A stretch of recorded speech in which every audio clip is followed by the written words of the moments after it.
Aquest dimecres s'ha donat el tret de sortida als actes de l'Encontats amb una jornada professional per a bibliotecàries. Es tracta d'una jornada de formació totalment consolidada adreçada a professionals de les biblioteques públiques al voltant de temes vinculats amb la literatura infantil i juvenil. Des de l'organització de l'Encontats entenen que les biblioteques tenen una part molt important en la promoció de la lectura i, per tant, cal que també tinguin un paper important en aquest esdeveniment. Per aquesta edició ha tingut lloc aquest dimecres, durant el matí, una formació a càrrec de Piu Martínez, diplomada en Biblioteconomia i Documentació i màster en edició. Piu Martínez ha parlat sobre els àlbums il·lustrats sota el títol L'àlbum il·lustrat, llavor de futurs lectors.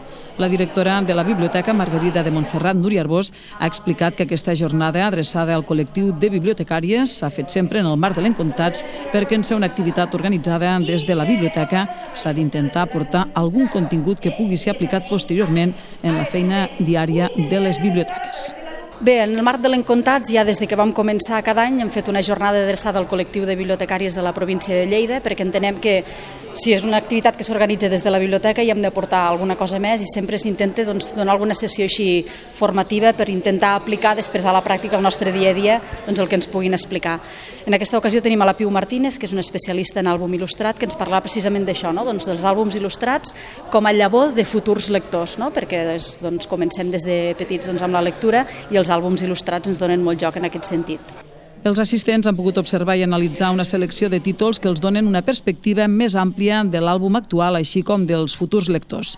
Arbós ha explicat també que l'activitat té molt bona acollida pel fet també de poder-se trobar i compartir experiències. Bé, és una activitat que té molt bona acollida i que totes les biblioteques l'esperen des de que comença, perquè, a més, ara, des de la pandèmia, quasi totes les formacions les fem en format virtual i, clar, el fet de poder-nos trobar, per nosaltres és un plus, també ens interessa molt aquesta estona de compartir experiències i xerrada. Tenim unes 20 biblioteques de la província que participen i, per tant, molt contents de poder acollir a tot aquest col·lectiu de bibliotecaris de la província de Lleida. Piu Martínez ha explicat que el taller consisteix en un repàs de la bibliografia dels últims anys, però també és una mirada als antecedents de l'àlbum il·lustrat. Vamos a hacer un repaso por la bibliografía de los álbumes publicados en los últimos años, pero también acudiremos a los antecedentes de lo que fue el álbum ilustrado, los primeros pasos en la historia del álbum que hoy nos hacen entender el álbum ilustrado tal y como lo entendemos. Libros de principios del siglo XX que sin ellos no se entendería en la actualidad del álbum ilustrado. La formació és prèvia a la visita de biblioteques del territori el proper diumenge 19 de juny a l'Encontats per comprar les darreres novetats de llibres infantils i juvenils a les parades que hi haurà al mercat. La 7a edició de l'Encontats, el Mercat del Conte i el llibre il·lustrat de Balaguer està programada del 15 al 19 de juny.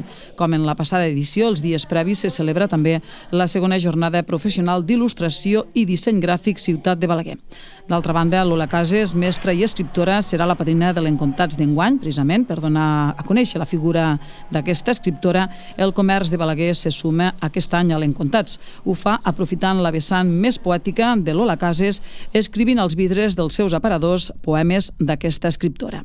Els poemes que hi haurà als diferents aparadors de la ciutat estan extrets del seu llibre Poemes de comerç, comerç de poemes, un llibre que conté poemes sobre les diferents tipologies de comerços i que els establiments de la ciutat poden escollir en funció del negoci que regenten.